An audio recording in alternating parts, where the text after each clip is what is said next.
So Chris, can you tell me what attracted you to this project? And I mean, was it Denzel being on it? No real answer there. You just answered it yourself. Yeah, it was. It's the opportunity to work with Denzel and Tony really was the big hook for me. Was it a little bit different because, of course, you're coming off of Star Trek, that's a lot more action-oriented, and this, while being an action thriller, is a lot of these close scenes with you and Denzel and maybe a couple of cameramen. Yeah, everybody likes to talk about the action, what was involved in the action, but I was the one that's looking at the call sheet for like, when do I get to work with Denzel? Those were more action scenes than the actual action scenes. That's when I felt like I had to physically and mentally prepare to step toe-to-toe with, I'm looking at him right now, he's scary, but with Denzel, so.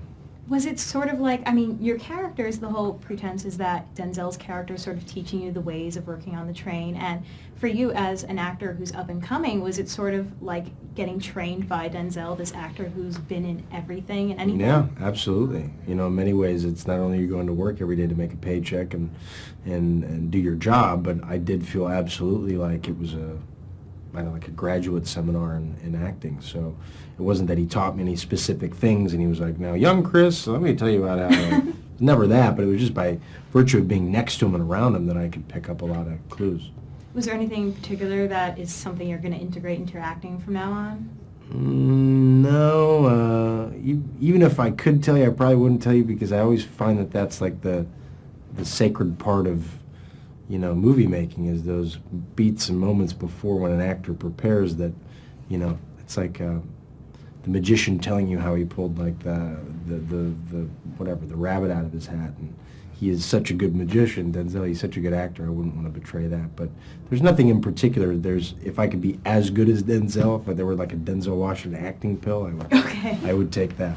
Well, I was asking Denzel if there were like Denzel tips that he gave you, that helped you along. Yeah. But if you can't give out trade secrets, can you give out about the stunts and how that was, Yeah, it was all really practical. Like, we had the guys behind Bond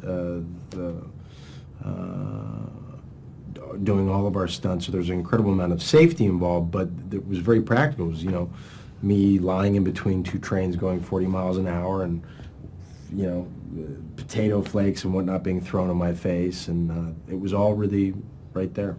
Did you ever want to ask the train if it could go 88 miles per hour? Activate the flux capacitor? Yeah, right. Well, that's the thing about working with, it's one thing when you do stunts with other human beings, you can be like, please don't hit me in the face, and you can expect not to be hit in the face, hopefully. But with trains, it is what it is, and they're huge beasts, mechanical beasts, and there's no emergency stop button. Any close calls?